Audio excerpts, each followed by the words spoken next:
Ladies and gentlemen, welcome back to another episode of BSing Sports here at BSing Network. I am Bill. With me, as always, is Ryan and Tim.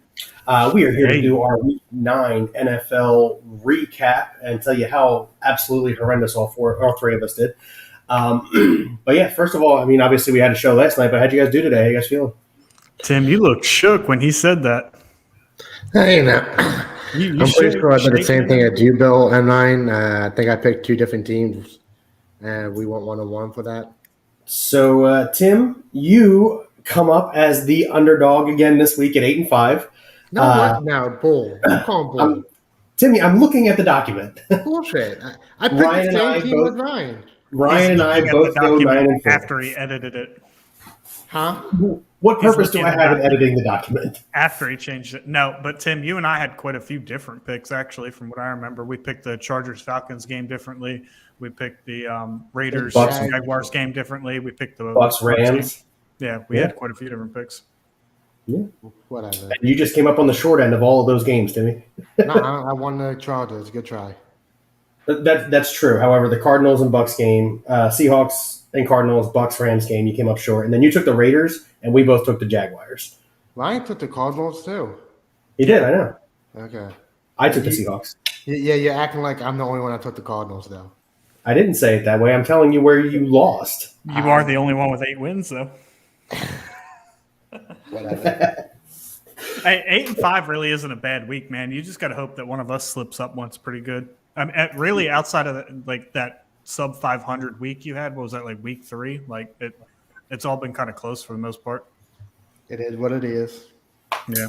Yes. For those of you that don't know what we're talking about, we have a gentleman's bet for the whole season. You know, we pick the game straight up, not against the spread or anything like that. So, and at the end of the year, the loser between the three of us, obviously all being Eagles fans, has to, with their own money, go and buy Cowboys paraphernalia and wear it on the season review show. So that's going to be a little bit interesting. It is. And Mother, I don't believe bragging Billy is ugly. I think you're just trying to defend your poor little baby who's getting whooped right now. Bragging is ugly, Bill. I think it's a little bit of both. All right, I'll take it. All right. So we already talked about the Eagles who beat the Texans, go up 8-0. Then the first game on the thing here is the Bills at 6-1. We're visiting the Jets at 5-3. The Bills lose. All three of us take the Bills.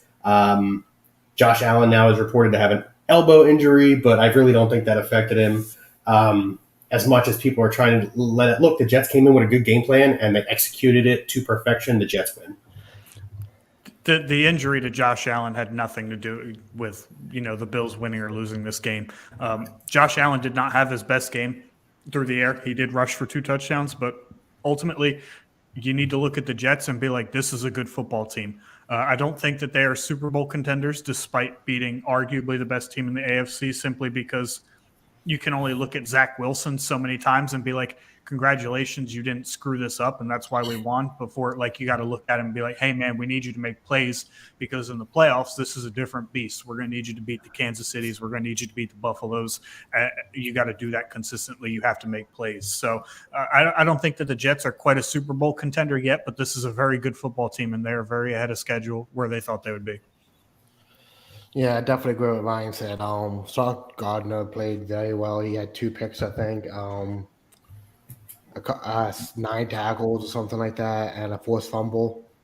He played outstanding for the, I think, 6th overall picked in last year's draft. That defense is playing really well, gelling really together. But like Ryan said, Zach Wilson need to be able to make better decisions.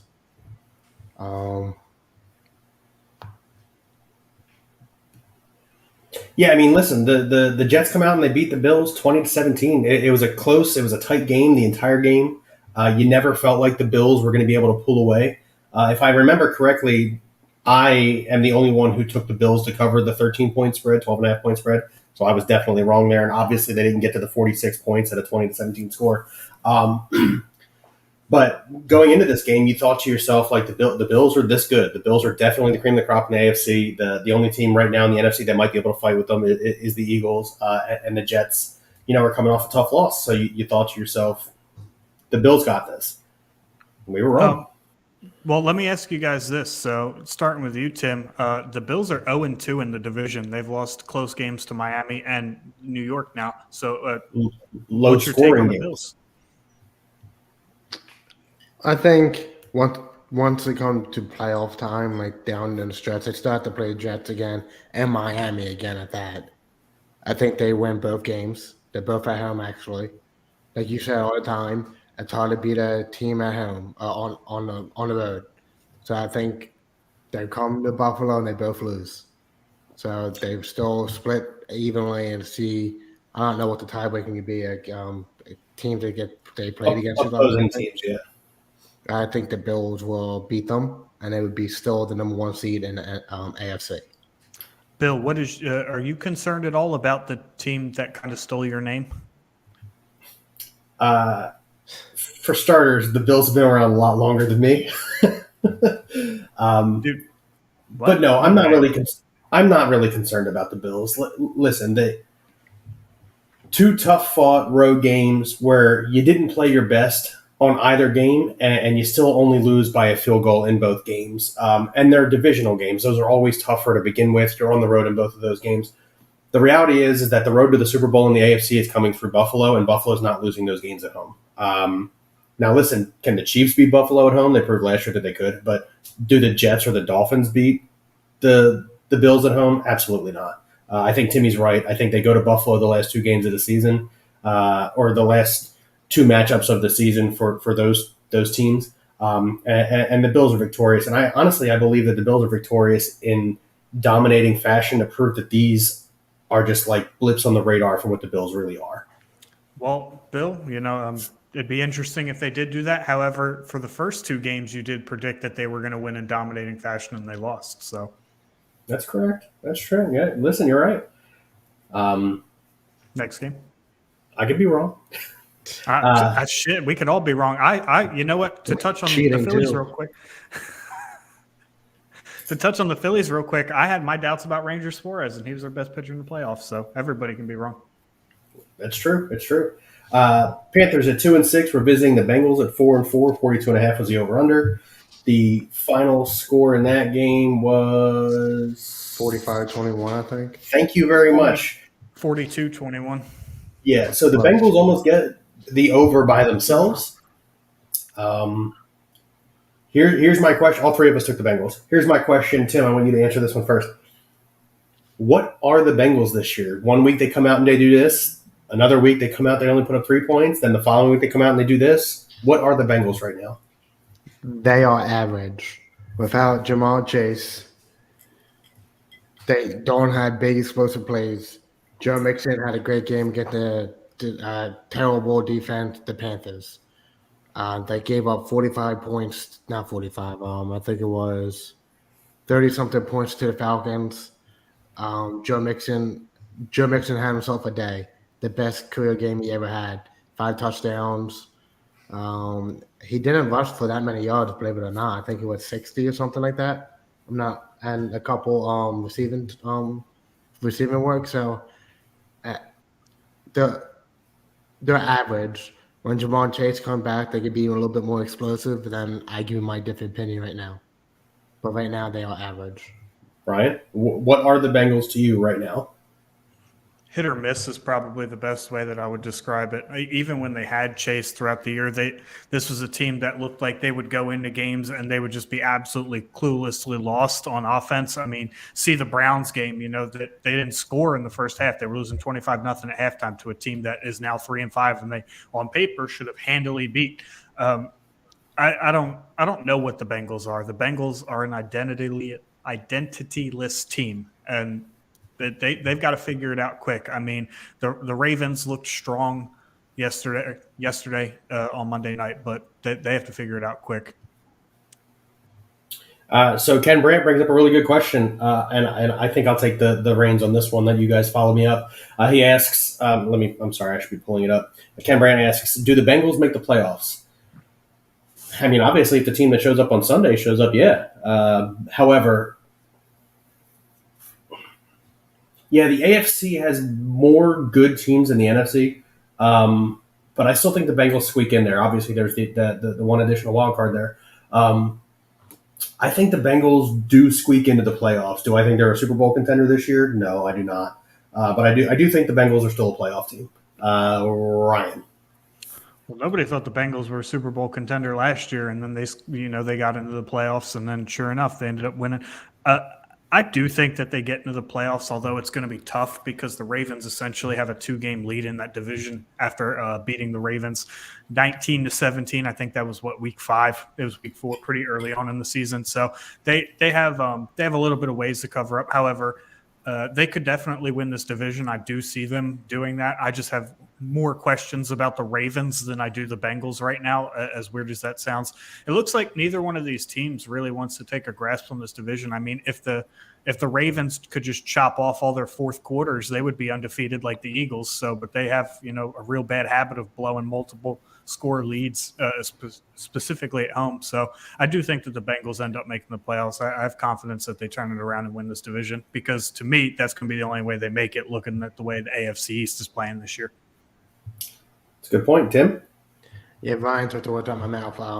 The only way they can make it if they win the division, but I think the Ravens are going to hold them off at the end. They play, I think, week 14, and that's really going to be a big game for them. They might be able to squeak out the 7th seed, but I don't think it's possible. They have to beat the Jets. Oh, wait, they already beat the Jets. I'm sorry. They're going to have to beat probably the Dolphins or something now, and the Dolphins got a better record, one, and then better head-to-head team, but they beat the Dolphins head-to-head already. It's weird how the NFL seeding works, but I think the biggest way for them to get into the playoffs is winning the division. So, to touch on your point there, the Ravens and Bengals play each other the last game of the season. Oh, that's going to be the deciding week factor. Week 18, yeah. That's going to be the deciding factor. I actually like that take a lot. What take? What happens? Timmy said that it comes down to the last game of the season, which happens to be Week 18 matchup between Ravens and Bengals, and that decides that the Ravens get in, not the Bengals. Another side note is that the aforementioned AFC East, the Bengals are 2-0 against them this year. They've beaten both the Jets and the Miami Dolphins. I just said that. Yeah. Packers at 3-5, visiting the Lions at 1-6. All three of us took the Pack. Man, terrible game. This game was sloppy all the way around. I said it a few weeks ago, and I don't know if you guys are going to start to agree with me or not. If you're the Green Bay Packers, that panic button's got to look real, real big to you right now. Definitely. Oh yeah. Yeah. Yeah. So Ryan, much like I just asked, or I'm sorry, let Tim go first on this one. Yeah, I got you. What are the Packers, Timmy? Like, where do you see the Packers ending up? So just for you guys to know, this is Brian. Ston Nelson is Brian. I work with him now. He's a huge Packers fan. Apparently, he's giving up on Aaron Rodgers. Tim, what do you think? They're going to be at home during playoff time. They're not going to make it. The Vikings are going to win that division, and then that's the only team out of that whole division coming out of that playoffs. So they're going to be at home. They're playing out simple. They're a terrible team right now. Aaron Rodgers don't look good. They have no wide receivers. Aaron Lazard is not a number one wide receiver, so they need to go get one next year. The running backs, they have good running backs, but they don't. Aaron Jones right now. Aaron Jones sounds like he'll play. Sounds like he'll play. They're not utilizing them at all. So the Packers are in this weird predicament where they have a Hall of Fame quarterback and feel the need that he has to carry the team now. And I was on a show the other day and I made this reference. Y'all have seen the Ninja Turtles meme where it's Splinter in his prime and he's carrying some baby turtles, and then he gets older and the turtles are carrying him. Yeah. That's what you got to think about with Rodgers and Brady at this point in their career. Like, look, they're still very effective quarterbacks. They're still starting quarterbacks in the NFL. However, they cannot go out and win football games on their own the way that they used to anymore. They're just not the same quarterback that they were 5 years ago. You need a little bit of help. Is the Packers losing entirely on Aaron Rodgers? No. Maybe this past week because he did have a bad game. However, in the grand scheme of things, the whole season, no. look, their best two assets are in the running back position. You have Aaron Jones and A.J. Dillon, and then Alan Lazard maybe. Look, I just don't feel that the Packers are, one, utilizing what they have, and two, have enough around Aaron Rodgers to fully be able to support the fact that he's not the same quarterback that he was 5 years ago. I understand that he carries this Hall of Fame, resume with him, but we have to start looking at Aaron Rodgers for what he is now. And I don't really remember who I took, but I remember asking who are we more panicked about, the Bucs or the Packers? It's easily the Packers at this point. The Bucs might have saved their season on Sunday night, but this is terrible for the Packers. Yeah, I'm right there with you guys. Like I said, I already hit the panic button 2 weeks ago, and I'm still right there. I mean, they're 3-6 now. And the Vikings keep winning. You're not overcoming that. And as Timmy already pointed out, there's only one playoff team coming from that division. So unless the Vikings implode and you start winning games and the Bears also start losing, because right now the Bears, I think, have a game up on you're looking a little rough. It's time to start thinking of some new stuff. And to Brian's point, it might be time to see what Jordan Love actually has, because there's a good quarterback class coming out. There really is, though. And if Jordan Love ain't the guy, you need to know Jordan Love ain't the guy. They're going to use the draft pick on a wide receiver. No, they're not. I don't think that they will. Look, I mean, Aaron Rodgers has needed wide receivers for essentially his entire career. I mean, Jordy Nelson and Greg Jennings are not number ones, and he made them better than what they were. The Packers just refused to get him offensive help. I would be shocked if that changed in any stretch. Look, I agree with your take, Bill. I think that they do need to see what they have in Jordan Love because of this quarterback class coming out and the way that their picks are shaping up to be. However, it's gonna Aaron Rodgers. That's going to be a really tough sell to go ahead and bench a guy that you basically beg to come back here. I mean, Aaron Rodgers has kind of been in limbo, like about what he's not Brett Favre-esque, but he's been in limbo about whether he's coming back and playing football or not. So that's going to be a really tough sell. I can't see them benching Jordan Love, but it would make sense if they did. All right, we spent a lot of time on the Packers there. Let's go to the Colts. 3-4-1 visiting the Patriots. 4-4. All three of us take the Patriots. That score comes down to, because we don't have everything in the same order, 26-3, I think it was. Thank you. 26-3. They don't get to the over. I think none of us said that they were going to get to the over. Patriots do cover the 6.5 point spread. I think all three of us said that they were going to cover the 6.5 point spread. And then, as Ken Brandt beat me to the punch here, Frank Reich is fired yesterday afternoon. He is no longer the head coach of the Indianapolis Colts. We're going to go to Ryan for your take on that. I said on a show Monday night that Frank Reich was going to be fired at the end of the season, and then I immediately said if he makes it that far, and then not even 24 hours later he's canned. You know what? I said Frank Reich isn't head coaching material, and I kind of stand by that. However, to his credit, he's had 7 different starting quarterbacks in the 5 years that he's been a head coach, and that's just a head coaching nightmare. I mean, to constantly have to change your game plan around non-skilled quarterbacks, nonetheless. I mean, to say that 39-year-old Phillip Rivers and Carson Wentz were probably the best quarterbacks during that era, that to me, that's just, it's outrageous, And Chris Ballard, the GM in Indianapolis, really needs to be on the hot seat. But unfortunately, Jim Irsay has already confirmed that he will be back next year. And Chris Ballard is looking like he has taken a lot of big swings and a lot of big misses at this point in time. So until that ship gets right and maybe they do a management change in the general manager's office for Indianapolis, this team is going to look exactly like what they just did, which is horrible. I mean, Jeff Saturday has never even coached in college or the NFL at any point in time. He's been a consultant for the Colts. The last coaching job that he had, he took a high school team to a 3-7 record 2 years ago. It's a bit of a suspect hire for sure. I think that's a nice way of saying it, but the Colts have a lot of problems. Sam Ehlinger's not an NFL quarterback. I've been saying that since he got the starting job. And they're going to draft, they better draft a quarterback in the offseason, but the Colts are a mess from top to bottom. Tim. Yeah, I definitely agree with that, Ryan. Terrible. Believe it or not, Frank Reich still had a positive record as a head coach. He was 44-33 or something like that, which is above 500 at least.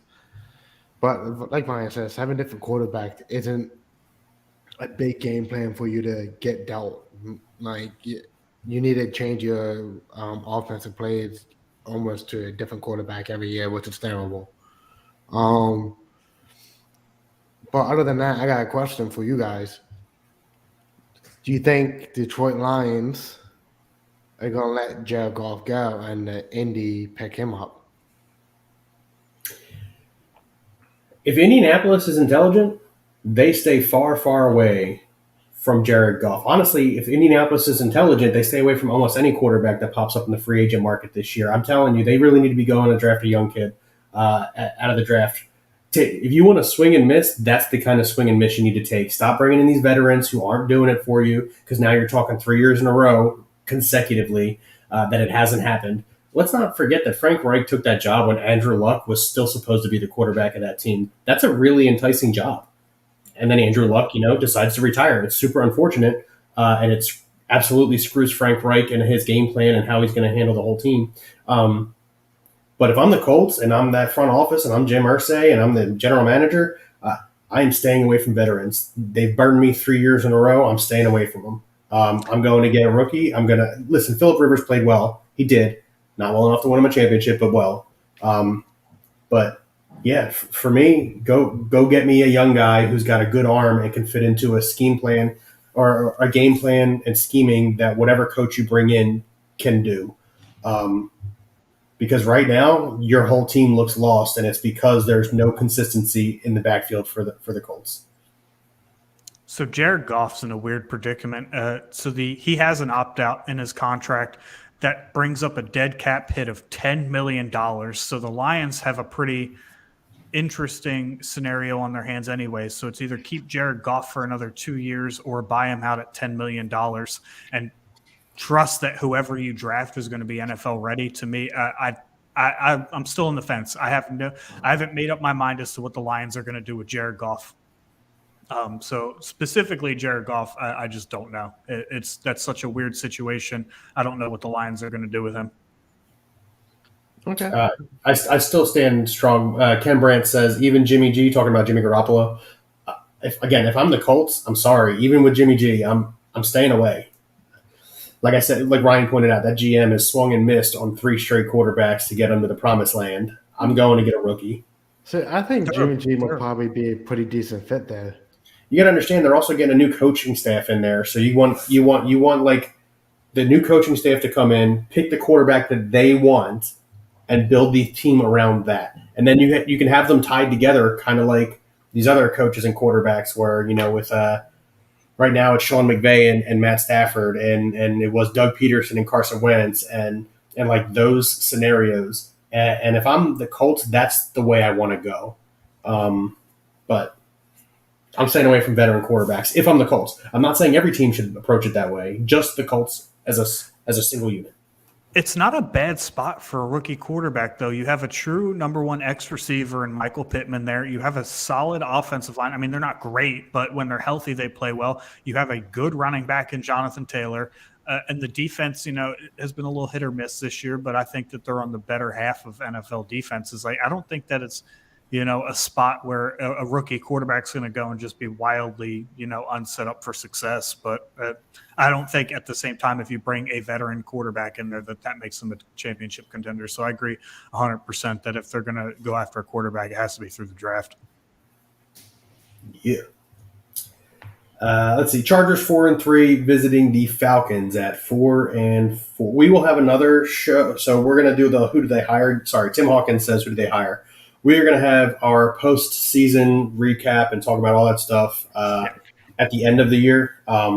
We have a whole lineup of shows coming up. I know you guys don't get to see our schedule, but we see the schedule, and we're really excited for all of it. So just stay tuned. Keep tuning in here to BSing Sports on BSing Tuesday, Network. Wednesday, and Friday at 6:30 Eastern Time. I'll make sure that I post it weekly on social medias, but we are here those 3 days at those times very consistently. Yeah, and we're usually pretty good about announcing an additional show a couple days in advance. So just, keep following us. Let's see. Chargers at 4-3 visiting the Falcons at 4-4. Ryan and I take the Falcons. Timmy takes Chargers. Chargers get the victory here. It was a dismal game still. It really was kind of a sad game. 20-17 is the final score. They don't cover the spread at 3.5. They don't get to the 49.5 point over under, which I think all three of us took because we thought the offenses were going to go. And you know what, though? The Chargers get a victory. They're sitting at 5-3 now, which is only a game behind the Chiefs. Tim, give me how you feeling about that game, and then how you feel about the Chargers. 2-part question.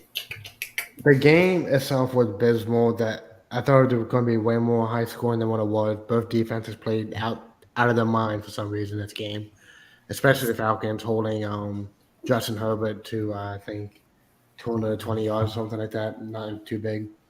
And the Chargers defense for holding Marcus Mariota in the pocket for a while. He didn't have that many rushing yards.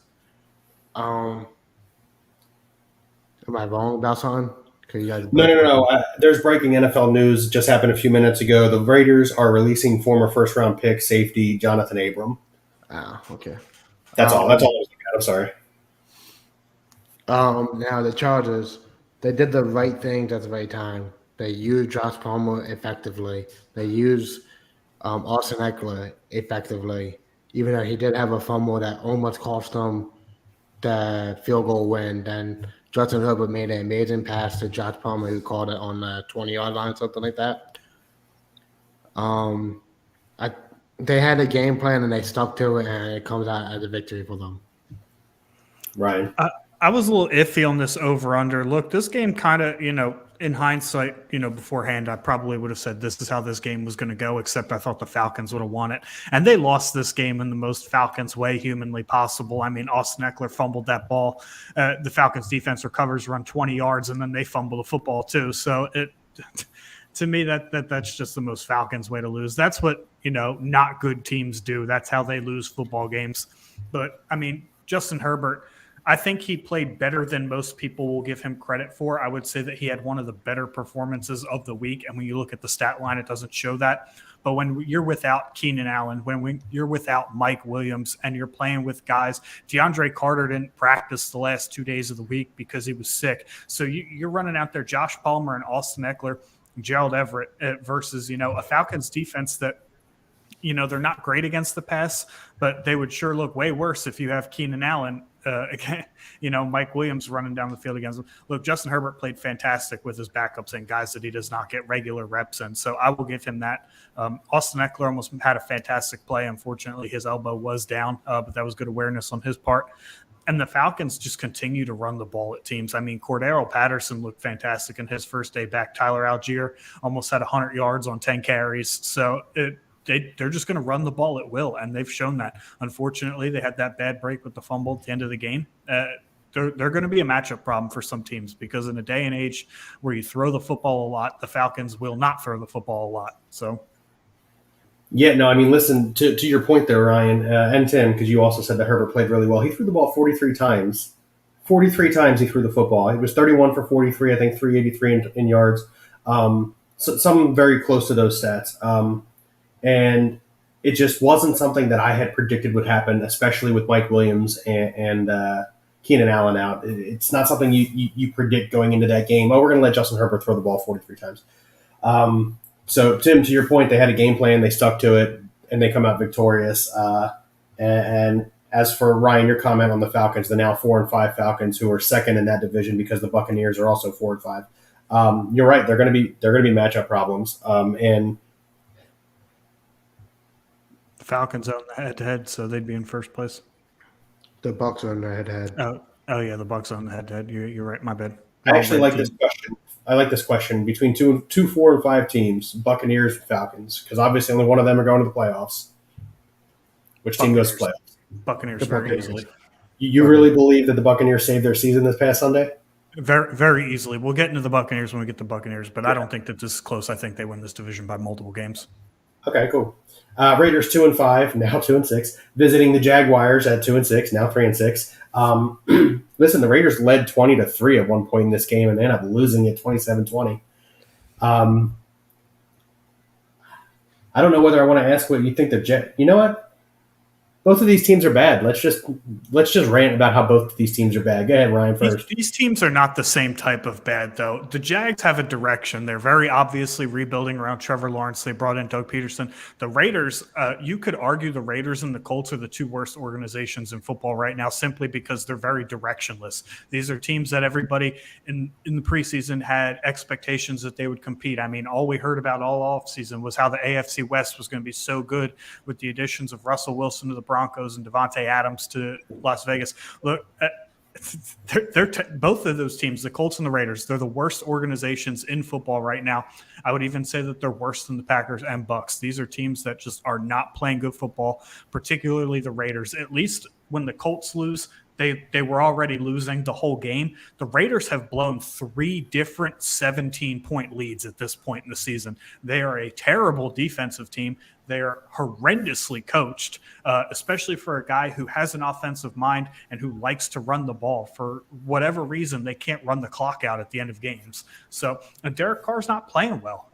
The Raiders are really bad. Like, the Jags don't have a great record, but they're a rebuilding team. They have some young pieces in place. They just traded for their potential number 1 wide receiver next year in Calvin Ridley.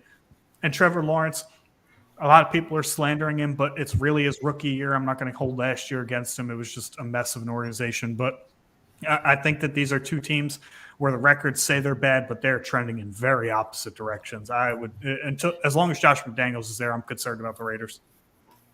I'm sorry, Tim, right before you chime in here, I absolutely love how you broke it down like that. I need you to know that because I 1,000% agree. The Jaguars are on a different trajectory than the Raiders. But I'm sorry. Go ahead, Tim. I'm sorry. I didn't mean to cut you off, buddy. No. I definitely agree with Ryan. The Jags definitely are heading in the right direction with Trevor Lawrence, with Christian Kirk, Calvin Ridley next year. Hopefully he can be that number 1 wide receiver. Travis Etienne. Travis Etienne, explosive.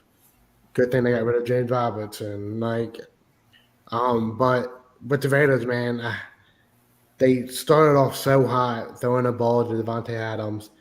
I think in a quarter and a half, he had 162 yards, 2 touchdowns.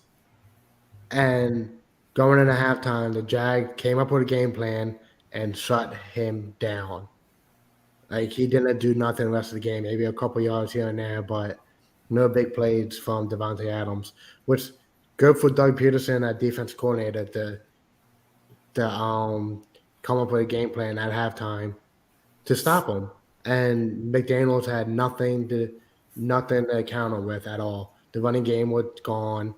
The passing game was terrible. So I think McDaniels got to get fired ASAP for that Raiders to do anything better.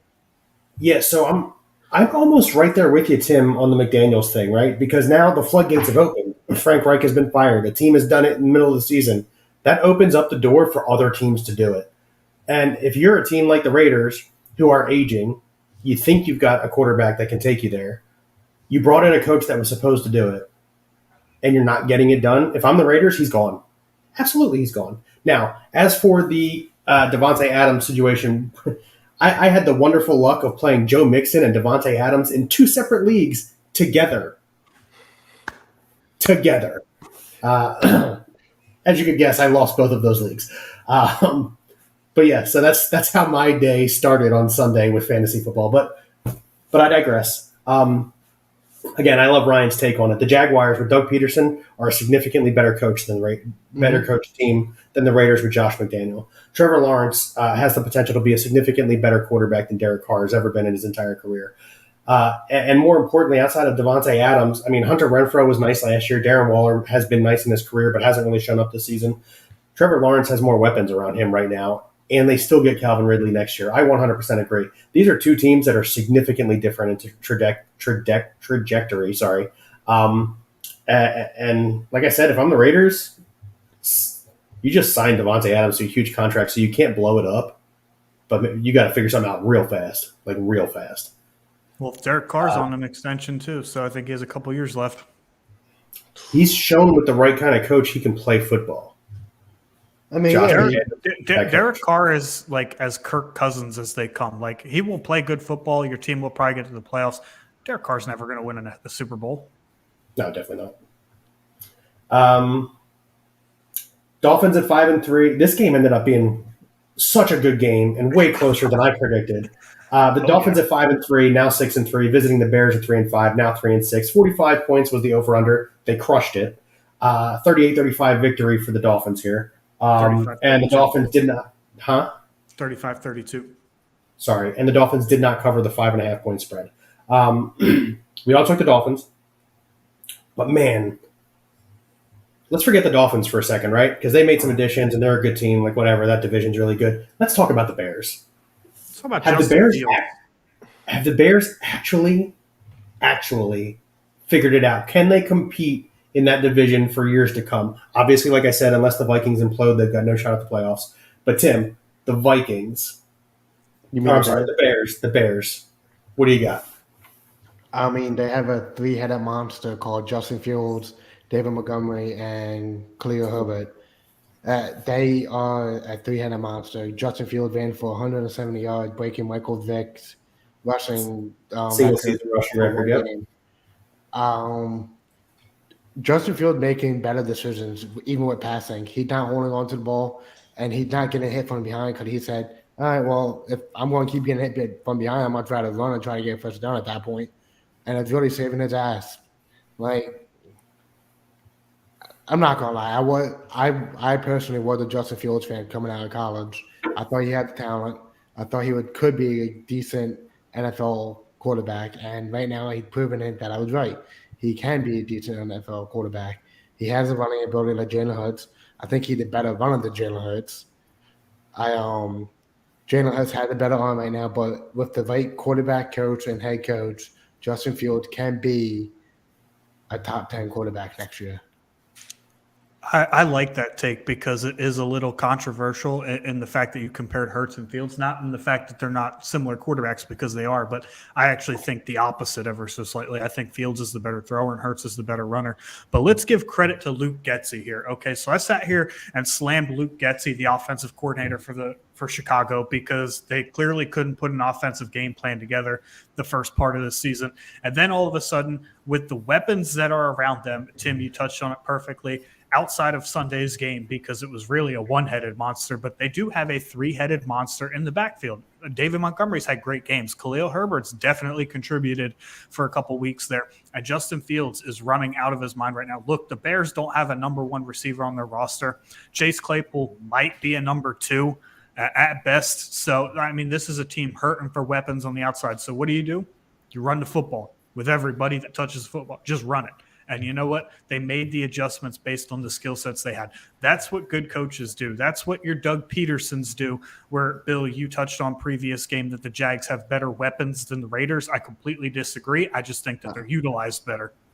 I agree with that, Ryan. So to me, the Bears coaching staff, as much as Justin Fields is playing better, he is being put in a position to play better. So I'm going to go ahead and give a pat on the back to Luke Getsy and Matt Eberflus, who they've made the adjustments. You know, we were sitting up here saying these guys probably aren't going to last this year. And you know what? I think that they're heading in a direction where they'll be around for a second year.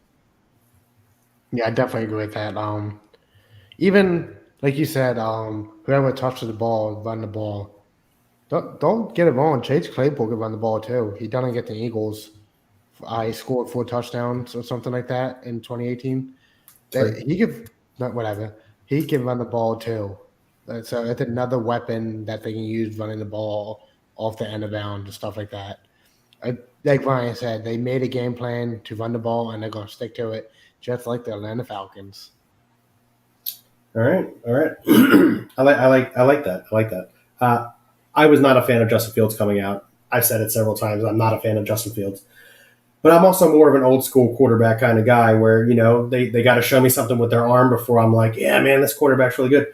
But when you run for 178 yards, I really start to open my eyes as a quarterback. He played well, and it was impressive, and I enjoyed seeing it, especially for a young quarterback like that, you know, to build confidence for yourself. Going out there, especially in Chicago, they're a tough city to play football in. They really are.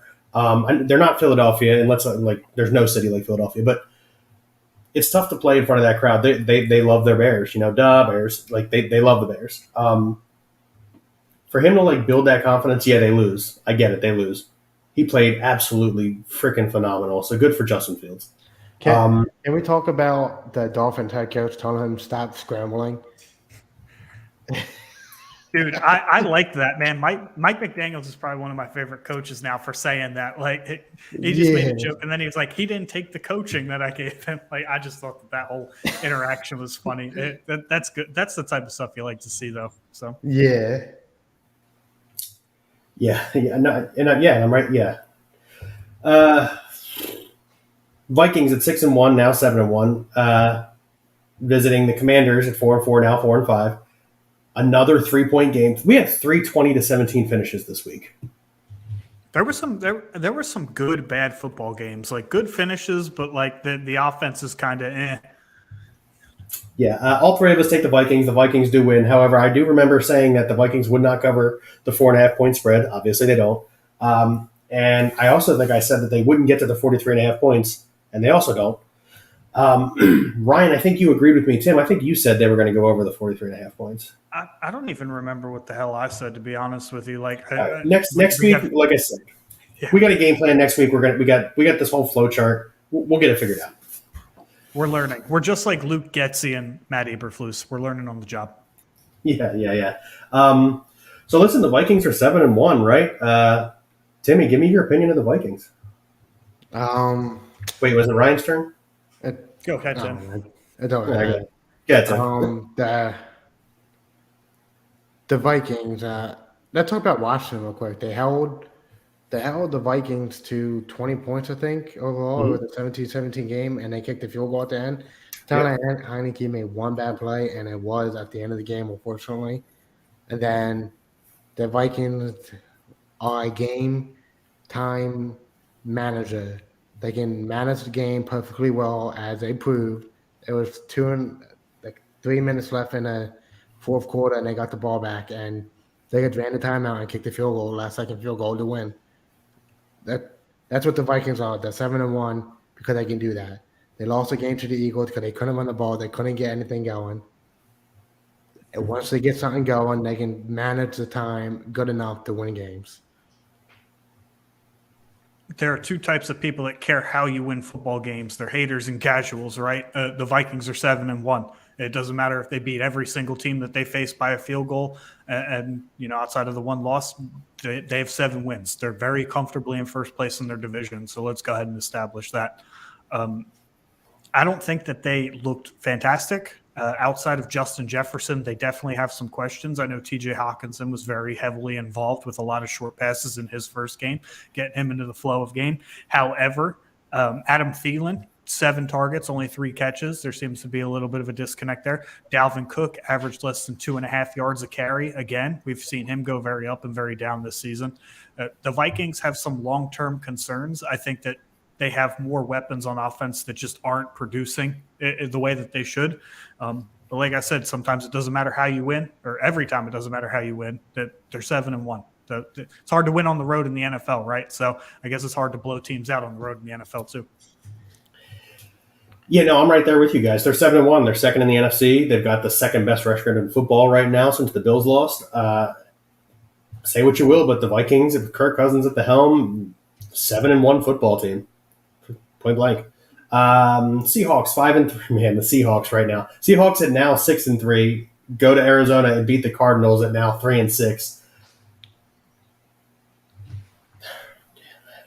Let's just get it. Let's talk about the Seahawks, right? Whose fault is it more, Kyler Murray or Cliff Kingsbury? Cliff Kingsbury. I think it's both equally. Yeah. I mean, it's both. We can touch on why it's both, but do you think one holds more fault than the other? Yeah, for me, I think it's Cliff Kingsbury.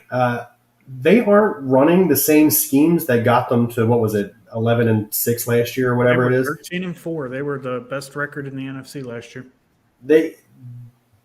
For whatever reason, he's completely tried to change everything. And he's supposed to be an offensive guru, right? Cliff Kingsbury is supposed to be this offensive guru. Kyler Murray is supposed to be putting up statistics all across the world because that's the kind of offense that Arizona is supposed to be running.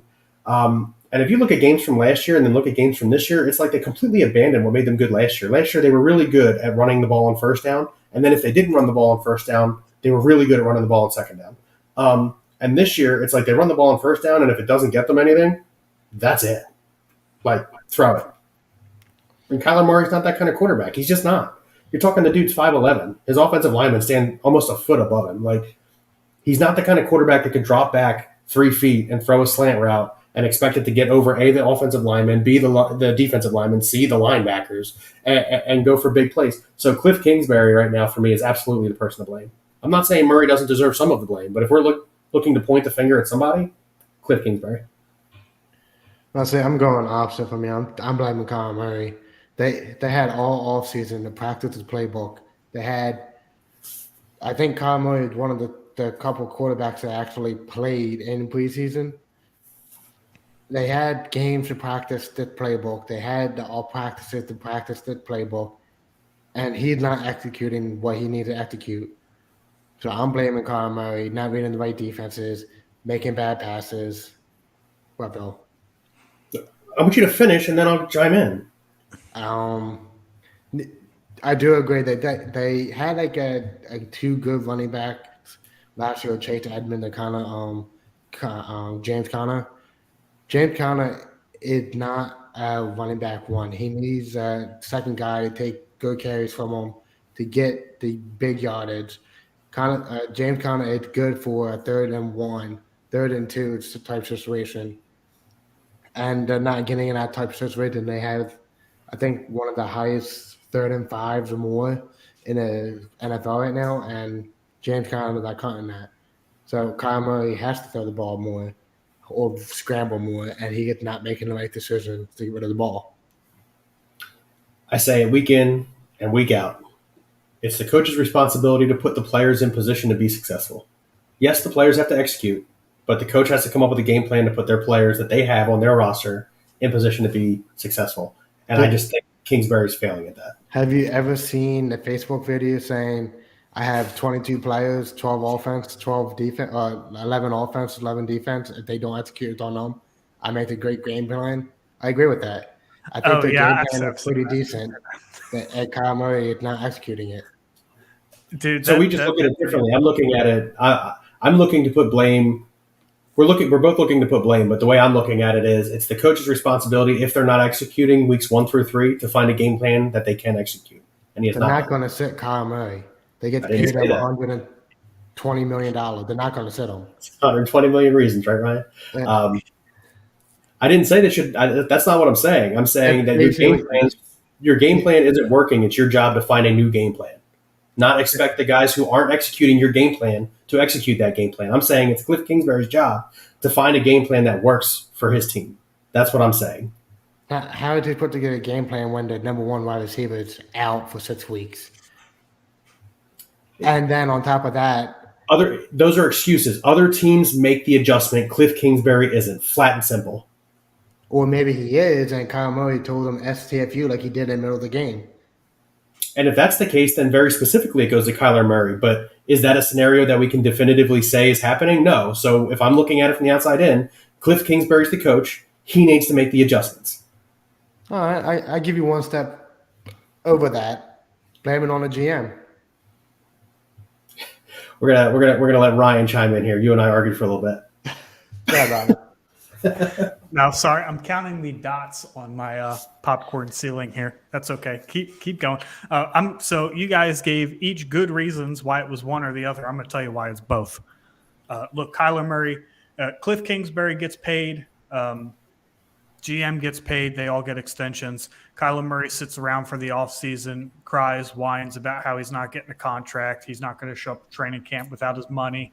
Gets a deal done last minute, whatever the case may be. This is a dude who notoriously stinks after Call of Duty is released. I mean, the initial contract that he signed had a study clause in there.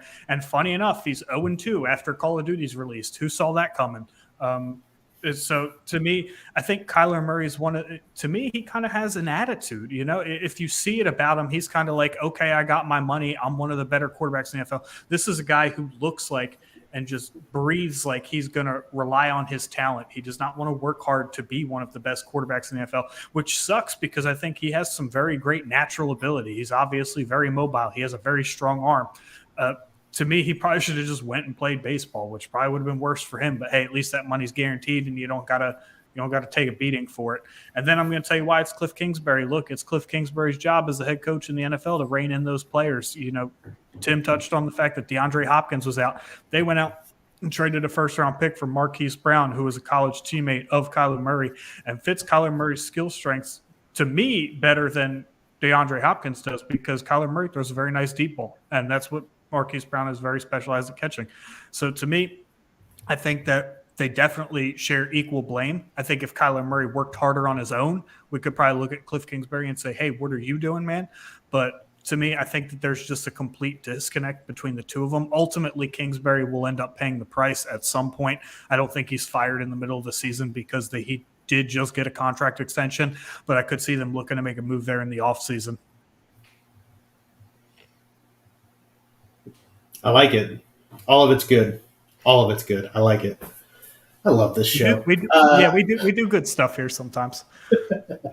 Rams at now 3-5, visiting the Buccaneers at now 4-5, and also first in their very, very poor division. 42.5 was the spread. They don't get there because it's a 16-13 victory for the Buccaneers. Buccaneers do cover the 2.5 point. I'm sorry, I said spread. Over under was 42.5. They don't get there. Bucks cover the 2.5 point spread. Timmy takes the Rams. Ryan and I take the Buccaneers. Listen, this was another poorly played game. I almost said it. It's another poorly played game. Man, it's okay. Everybody everybody in the chat's 18, right? Okay, go ahead, fire away. Seriously, this game was such a shitty game that my wife, after we got to halftime, she's like, "We could turn this off now." I was like, "Yes, we can turn this off." Look, I know Brady led that game-winning drive at the end there, and he looked like some vintage Brady. He really did. Wow, he's old. And he looks it on the field. I don't mean that like, oh my goodness, he's old, he's 45. But he's finally at 45 starting to show that he's old. Now, he's also another week removed from the finalization of his divorce. He did look a little bit better, so maybe it's for things to come. Who knows? But it's just another shit game. Since you guys just went on your argument for 5 minutes, which was entertaining, by the way, I'll go ahead and take the reins on this game. Look, these offensive lines, let's forget about the quarterbacks here for a second. These offensive lines are two of the worst offensive lines in the NFL. I mean, they are just absolutely horrendous. You look at not the Bengals, the Bucks. I mean, they can't protect Tom Brady to save their life. Both of these offensive lines have the same exact problem, but for two very different reasons. The Buccaneers lost 3 of their 5 starters off the rip from the beginning of the season, so now they're playing with a bunch of backups. They can't protect Brady. They can't block to open up any holes in the running game for either Rachaad White or Leonard Fournette. I mean, it looked like every other run on one drive was Rachaad White goes for 6 yards, and then he gets a no gain. And then he goes for 6 yards, and he gets a no gain. They can't run block. They can't pass block. Then on the flip side, Andrew Whitworth retires for the Rams, and then all hell breaks loose because now all of a sudden Matthew Stafford, his very mobile ass with his 43 career rushing yards is out here running for his life in the backfield. I mean, he's got to get rid of the ball to Tyler Higbee and Cooper Kupp 3 steps into the route every time. We're wondering where Allen Robinson is. Well, the line's not giving Stafford enough time to, give Robinson enough time to get open down the field. He's not a great separator, so you have to give him some time in his route to get him the football, and that's just not happening right now. These offensive lines are terrible. They're absolutely the biggest concern for each team. Now I'm going to go to the Rams offense specifically. How do you get football? You are up late in the game. There's a minute left. There was a minute and a half left. The Bucs don't even have all 3 timeouts. They only have 2. And you go 3 and out so fast that you give Tom Brady the football back with no timeouts and a chance to – and they went and scored a touchdown. It wasn't a game-winning field goal. They went down the field and scored a touchdown. I don't know what happened on that drive because I blinked and missed the whole thing. It was over so fast. But this is obviously outside of the score, this is a complete failure on the Rams offense. They have to address this offensive line. And as far as the rest of the outlook for the season, Rams are cooked. I can't see them coming back and – even being a playoff team with the way that their offensive line looks right now, it's just atrocious. And then I'll touch on the Bucs real quick. Tom Brady is not back, Tom Brady looks better. He's one more week, like you said, Bill, removed from the divorce. He looked better. This is a dude, he hasn't really looked bad all year. You know, he only has one interception on the whole season. Like, this isn't a dude that's just throwing pick after pick, garbage throw after garbage throw. He has old receivers who miss games. Like, Julio Jones has played 3 games this year. Mike Evans has missed some time because of the suspension. Even he's a step slower, though. And Chris Godwin is very obviously not right from his hamstring injury. He's still working his way back, and his ACL injury. And this is the first time in Brady's career that he doesn't have an elite tight end. I mean, Cade Otton's a rookie, for crying out loud. And that's what Brady's been leaning on his whole career, is running backs and tight ends. So this is an old, slow positional group. Is it all – is most of it on Brady? No. Brady does have to take some of the blame. But I think these two teams are a prime example of quarterbacks take too much praise, too much blame. There's too much blame going on Stafford and Brady for what's going on up front with these teams right now. These offensive lines are horrendous. I mean, that was Brady's favorite target, so I see your point. And he was a good pass blocker, to believe it or not. So Ali says Bucks are missing Gronk hardcore in response to the Buccaneers are placing too much blame on Tom Brady. And Tim is answering that. I'm sorry. Go ahead, Tim. Yeah, that was Brady's favorite target the last 10 years or something like that. And don't get it messed up. Gronk was an excellent pass blocker. He knows how to chip and get off to go get the quick first down. He knows when Tom Brady needed protection. He was there. And it was that big form of communication they had in their own mindset. That's why Gronk went to Tampa Bay with Brady. He retired for 1 year, came out of retirement to go play with Tom Brady again. That's what you need on an offense. Some key of I can't think of the word. Shit. Communication. No, I can't think of the word. So they have like a silent communication between the two of them. It's just like an understood language between the two of them, referencing Brady and Gronk. And I think that's where you were headed with that, right, Tim? Yeah. I got you. For me, Ryan touched on this earlier. 2 weeks ago, I asked whether it was which team should be hitting the panic button a little bit harder, either the Packers or the Buccaneers. Ryan touched on this a little bit earlier, like I said. And at the time I said the Buccaneers. I would like to obviously change my answer to the Packers at this point. But at the time, I said the Buccaneers are the better crew. They need to start winning some games here. And now they've come out and they put a win together against what was supposed to be a good Rams team. But Ryan's 100% right. There's just too much blame going to Matt Stafford. There's too much blame going to Tom Brady when the teams as wholes have not looked good. You're talking 2 weeks ago, Mike Evans drops a wide open 4-short touchdown on the first play of the game. I'm talking like wide open, and it completely changes the complexion of the game. And people, yeah, exactly. People will say, well, then they would have lost 21-7. No, because going up 7-0 on a play like that very early in the game changes the entire complexity of the game. You can't account for stuff like that. Yeah, exactly. Those are casual fans that are saying, "Oh, you would have lost 21-7." Anybody who actually watches the sport and understands the momentum that's gained from a play like that, it's different. The defense is fired up, the offense is fired up. You come out and you just hit harder, you play different. You just play different. And then when it's dropped, it's demoralizing. Everybody goes, "Oh," and then they can't come back from the and that's just how they play the rest of the game, and that's how they play. I don't. So Ali says, let's also mention that Mike Evans being suspended could have changed the outcome of those early games. You have to control your temper. I do agree you have to control your temper. However, he did the right thing in that game. If you guys remember correctly, somebody was coming and very much in the face of Tom Brady. Mike Evans did exactly what Mike Evans should do. He protected his quarterback.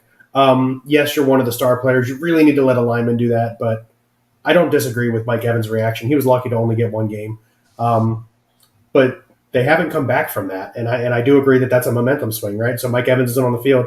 Brady doesn't have one of his top weapons, and he looks bad. I don't agree with that because Tom Brady still went down the field and made beautiful passes, Scott Miller for touchdowns in that same game. So it wasn't mad. Well, he got ejected in the fourth quarter. No, so I think he got ejected right after halftime. Was it right after halftime? Yeah. No, it was early in the fourth. It was super early in the fourth. Yeah, I definitely thought it was in the fourth quarter. Okay, still, the game was still tied 3-3. I understand that, but it can still change. Then the next game you come out and you don't have your best player on the field, it makes a difference. But to Ryan's point, also again, the Buccaneers won the game that Evans got suspended. I'm concerned about the fact that if he's on the field for that Packers game where they lose by 2 points at home, they don't lose that football game. Agreed. Yeah. Let's see. You know what's funny is Ryan and I were talking before the show. We're like, oh man, we're going to knock this out super quick. It's been an hour. That's fine by me. No, I like it. I do like it. Yeah, we've had some good debates. So yeah, I think that's how I'm going to run the show for this from now on. Start asking like actual legitimate questions rather than just talking about the game that happened. Everybody watched the game. Who cares, right? That's kind of that's why I like this. The way that we got it set up now. The recap, we can go in depth. Predictions, let's just get them out there. Correct. Titans at now 5-3. Chiefs at now 6-2. 46 was the over/under. They don't get there. It's only a 37-point total game. Chiefs don't even come close to covering 12.5 points, which all three of us I do remember called. Chiefs get the victory. All three of us called 20-17. No, all three of us did. All three of us said against the spread. We did not think that the Chiefs were going to win, but we also at the time we weren't sure if Ryan Tannehill was going to play or not. And he didn't, and they still didn't. They still didn't cover the spread. So listen. Chiefs played good enough to win, and that's exactly how I will say that statement. The Chiefs played good enough to win. Tim, what do you got in that game? Listen, I texted in one of these fantasy leagues at halftime saying the Chiefs will figure something out about Derrick Henry, and they come out and figure something out about Derrick Henry. He had 100 yards and 2 touchdowns in the first half. Correct. And he ended up, I think, with 150. And 2 touchdowns still. They figured out how to stop them in halftime. And know what that is? Great coaching adjustments on the Chiefs. And then they had the right play called at the right times for them to get the points that they needed to beat the Titans. Right? So Tim, would you say that in that scenario, the coaching was more important? It also goes to the player executing the coaching game plan. The coach put the game plan in place, and it goes to the players to execute it. It took me a second to figure out where that was going, but I was like, "Oh, snap!" Good recovery. So, here's my take on this: you could argue that Mike Vrabel's the second best coach in the AFC. You make the argument. Malik Willis is not an NFL quarterback. He's started 2 games and he's completed 11 passes for like 100 yards. He can't throw the football. The Titans become very obviously one-dimensional when he is on the field, and all they are going to do is run. That being said, they still ran the football very effectively in both of those games. So, and that's because Vrabel has put his team in positions to win.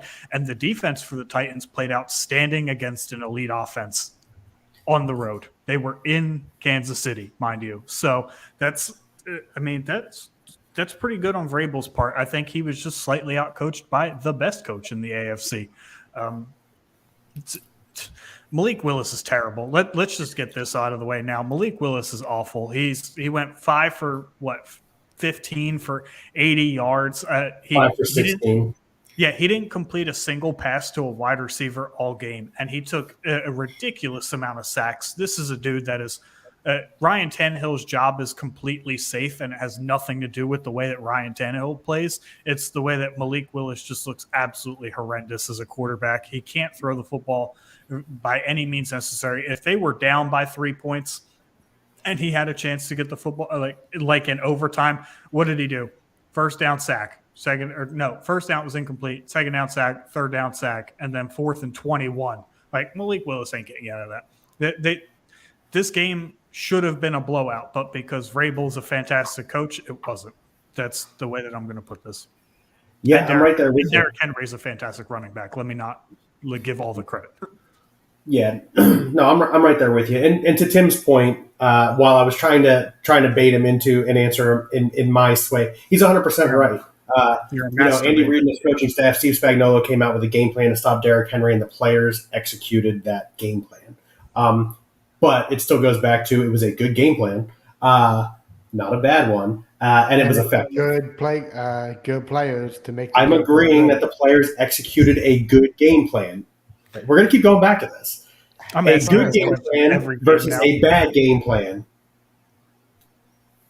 Listen, the Titans had a game plan and they executed it the best they could. Can't do nothing about that. Maybe they need to change the game plan up a little bit. What's more noticeable? I'll ask you guys this: a bad game plan with good players, or a good game plan with bad players? I think it's more Would you- noticeable. What would you rather have? Actually, what would you rather have? A good bad game plan and with good bad players. You said a bad game plan with We good said- players. We No. said the opposite. I need a good game plan with the bad players. That was the question. That's what I said. A good game plan with bad players. Oh yeah. I thought you said the other way around. I was like, holy Jesus, this is going to be an interesting topic for the rest of the season. No. So my argument here is Steve Spagnuolo put together a good game plan that was executed well. Cliff Kingsbury is putting together bad game plans that aren't being executed. It's still coaching for me. I'm still going to lean on that rock. We'll get back to it on another show. We had our argument already. Good for the Chiefs. They're up. They're still below the Bills in the standings, but they're number 2 in the AFC.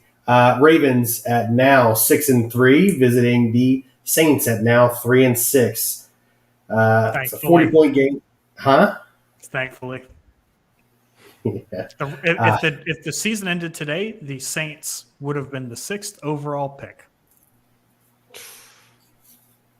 Yeah. So for those of you who don't know, the Philadelphia Eagles hold the Saints' first-round pick. So we're hoping the Saints continue to lose football games. Definitely. I took the Saints. Don't- Ryan and Timmy both took the Ravens. Clearly, it was a mistake. I thought to myself, the Ravens have not played well in the fourth quarter. They're going to be away in a dome. I thought for sure the Saints would come out victorious. I thought the same thing, but I just thought that they would hold on by a thread. I And, gotta they check ended- that doc to make sure he had the Saints underneath still. You guys keep accusing me of cheating. Stacy is in this document more than I am. You know when I get in it? I get in it on Thursday or Fridays before we do the show, and I get in it on Tuesday before we do the show. I'm not in it any other time. And Monday and Wednesday. and Saturday. You are in it more than Stacy. Stacy's only in it on that Friday show, and that's it. I'm like, you guys keep accusing me of this. I really only pull it up twice. If you have, after every show, you guys should open it and take a picture of it so you know I'm not messing with it. Yeah, so okay I to kind of cheat, had the same idea as you, Bill. I just thought that the Ravens, being a well-rounded team and hopefully learning from their mistakes, would close this one out. However, I think the Ravens are the opposite of the Titans. I think that this is an example of good players, bad game plan. And I tweeted it out Sunday night. How are you up with 9 minutes left in the fourth quarter by multiple scores, and you're throwing the football on third down? Why are you throwing a pass that could potentially go incomplete and stop the clock? You are running the football straight down the Saints' throat. I mean, Kenyon Drake had a pretty good game. Lamar Jackson's a very good runner. Call a running play, stay in bounds. There's no need to snap the ball with more than 3 seconds on the play clock at that point. Like, the poor clock management, the poor game plan of the Ravens is what's killing them. They're throwing the football way too much. I don't know if it's hey, J.K. Dobbins isn't all the way right, or, we're committing these old running backs. Let's let Lamar let it loose. Let's show the world that Lamar's a really good quarterback. I don't know what the case is with the Ravens here, but they're killing themselves. They're shooting themselves in the foot. Just run the football. You're up 10 points. Yeah, I'm right there with you. I didn't actually watch last night's game, so I can't comment too much on it. I've been watching tons and tons and tons of sports on my big TV with my wife for the last couple of months. With the Phillies postseason and stuff. So I spared her last night's game. Yeah, but for me, I think you're right there. We literally just had the debate about good game plan versus bad players, bad game plan, good players. Lamar's never going to be that throwing quarterback. I really don't think he is. I think he's really good at executing with his legs, creating space with his legs, and giving time for his receivers to be open. So I agree with you. Why are you throwing the football in that scenario? Also, you led most of this game. Lamar Jackson didn't have to throw the ball 30 times. Like, why is he throwing the ball 30 times? That's where I'm at, right? So I agree with you. I think it's just a poor game plan that was executed well, to Tim's point. And the Ravens come out victorious. Now, Ken Brandt's over here talking. Let's talk about the Saints' totally terrible offense. They have to do something about the quarterback situation. If the Saints were in a position to actually do something this year, I think they might. But since they're not, they're going to ride with what they got and hope the draft gives them something better. They're hoping to somehow get back their first overall pick from the Eagles, and I just don't see it happening. Tim, I cut you off before you even got your take. What'd you say? At this point, they can't trade deadlines passed. So They could get it in the offseason before the trade, before the draft. Yeah, me too. Sorry, Tim. Go ahead. Take on the Ravens Saints game. I watched maybe a quarter of it. As soon as I found out Mark Andrews was the play and didn't even take the trip with him, I didn't care about this game. But from what I watched, Kenyon Drake had 2 touchdowns. He ran the ball kind of efficiently. Lamar Jackson not making – Lamar Jackson was missing 2 key players in the offense. Deep ball threat beside Bateman. He's out for the year. And then I'm sorry. I made a funny comment in our personal chat. That's my bad. I explained why after the show, but then Mark Andrews, the big time with tight end down at the receiver, making big catches for him, not there. So they had a game plan to run the ball, and they got off of the game plan. So like Ryan said, they with the good players, bad game plan. It needed to be the other way around. It needed to be good game plan, good players. You need to combine them to be a great team. And it's only right now 2 to 4 NFL teams are doing that. So, yeah, if I had to pick the top tier of NFL teams, I'd say Dolphins, Bills, Chiefs, Eagles. But I'm pretty close to that same way right now. Yeah. Maybe not Dolphins. The Dolphins defense isn't that good. I think adding Bradley Chubb to that pass rush that basically had to all-out blitz beforehand to get pressure on the quarterback will change that immensely. Unfortunately, they just ran into a quarterback that didn't drop back and pass, so it kind of looks a little skewed. But yeah, no, I'm with you. I believe that those are probably the top 4 teams, and we talked about it. You got to start mentioning the Vikings in some of these conversations, but I believe that those 4 teams you mentioned are here, and the Vikings are like yep, I think they're tier 2. They're tier 2 Correct. with the Cowboys. The Jets might even be tier 2 at this point. Yeah, I would agree with that. And the Seahawks, I maybe would even put at tier 2 at this point. We can have another show about that another time. Yeah. So because this show ran so long, we are doing, obviously on Friday, we have our prediction show. Tomorrow night, Timmy and Ryan do their fantasy show. It's fantastic. If you have not checked it out, please do check it out. They are absolutely great. Friday, we have our prediction show, and I believe Monday at 6:30, we are doing an Eagles recap. Are we still sitting on that? Yeah, we can. We can kind of look at the Eagles. We'll see how the schedule plays out. But yeah, right as of right now, 6:30 Monday, we'll do an all Eagles show. Correct. And for those of you who are questioning why we're asking whether or not we're going to do a show, we have personal lives. Like we got to get some other stuff done. It's a lot of preparation and work to do this show. But outside of that, Timmy goes 8-5 this week. I go 9-4. Ryan goes 9-4. Our total records are Timmy at 75, 63-1. Ryan at 81, 58-1, and me at 88, 51-1. Those numbers are your name by Cheetah, please. I want you to. I'm not even kidding. First of all, this week it's Allie and Stacy versus Ryan. So you and I are all going to get a bad or win. something like that. What? Okay, that's cool. It's very nice of you. Thank you. And then I also do still want to do a week where we take some small videos for some social media. We get the dogs out to try and get them to pick the teams. I think that'd be fun. Yeah, I like that idea. But you better pick overall, some damn good teams over there, Sleepyhead. I'm going to put bacon in one hand and just regular dog treats on the other. And all right, here are the winning teams, and this just do one hand like this, yeah. But also, just so you fan base understand, so Timmy, you can't cheat because I've already talked to Allie. She will not be taking any of my advice. That's the pot calling the kettle black right there. No cheating. You guys can keep accusing me. I haven't altered the document a single time. You keep accusing me of that. Anyway, Timmy, seriously, let Stacy pick these picks. I told him last night. See, after Alex, I home, and I said, here's how we're going to do the show on Friday is when the games come up, Stacy is going to type their picks into our spot. So Timmy and I don't get to see them until we're on the show. So you'll get to see our reactions. And then we have to try and defend, and Ryan, if you get somebody else to pick his picks, we have to try and defend the pick that was made. I think it'll be a good show. Please join us for that. Yeah, I like that. Also, we haven't done a double points one in a while. Do we want to establish that, either Sunday or Monday night or something like that as a double points game? Sunday night, let's do it. Make a set one. You good for that, Tim? Who's Sunday night? Doesn't matter. Like just for the rest of the season. Yeah, I like that. Yeah. Maybe Sunday night. All right. Sounds good. So Sunday nights are officially double points from now on. Gives Timmy a chance to catch up to us.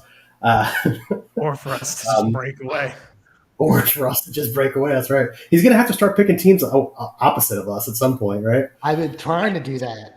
To be fair though, like if he picked every team opposite of us this week, he goes 4-9, not 8-5. So like you got to pick and choose. That's true. You guys got anything else? No, I'm good. Our new episodes are all uploaded to Spotify or Apple Podcasts, wherever you listen to your podcasts. So if you're bored, tired of hearing the same old radio, go ahead and check it out. Put it in the car on the way to work, on the way home from work. We're pretty good at relieving stress. We got some pretty good content to share with you guys. So. Timmy, anything else? Who's you guys picking for Thursday night? Oh, yeah. Who is the Thursday night game? Hold on, I'll tell you. Thursday night game is the the Falcons and Panthers. Didn't they just play each other last week? 2 weeks, yep. 2 weeks ago.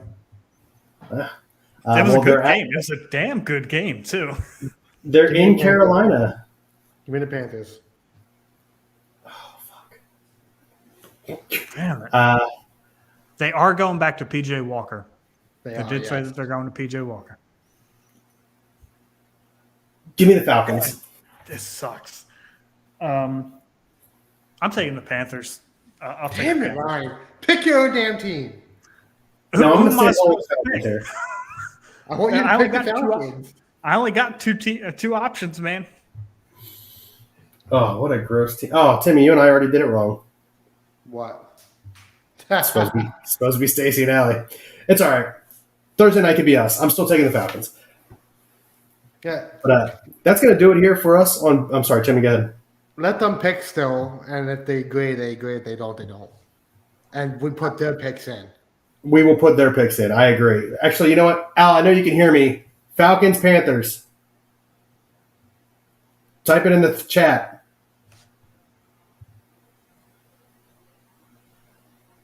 I don't know. I gotta do research. No research. Just type a team name.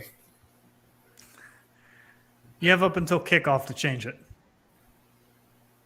All right, we'll let Allie and Stacy pick their teams. We don't have to put them in right now. Oh, she says Panthers. Apparently, I'm taking the Panthers. Damn right you are, baby. Oh, Jesus. All right, let's defend the Panthers real quick. Shit. They just won the last matchup. That's an easy defense. All right, fair enough. Yeah. Allie took the Panthers, Tim. Stacey's not ready. So text you guys. Allie tried to do that, and I said, no time for research. I said that too, but Stacey wasn't having it. All right, that's fine. I think that's going to do it. Hour and 20-minute show. I think that's going to do it for us here on BSing Sports, part of the BSing Network, where we do a little BS and we talk a whole lot of sports. Thank you, and have a great night.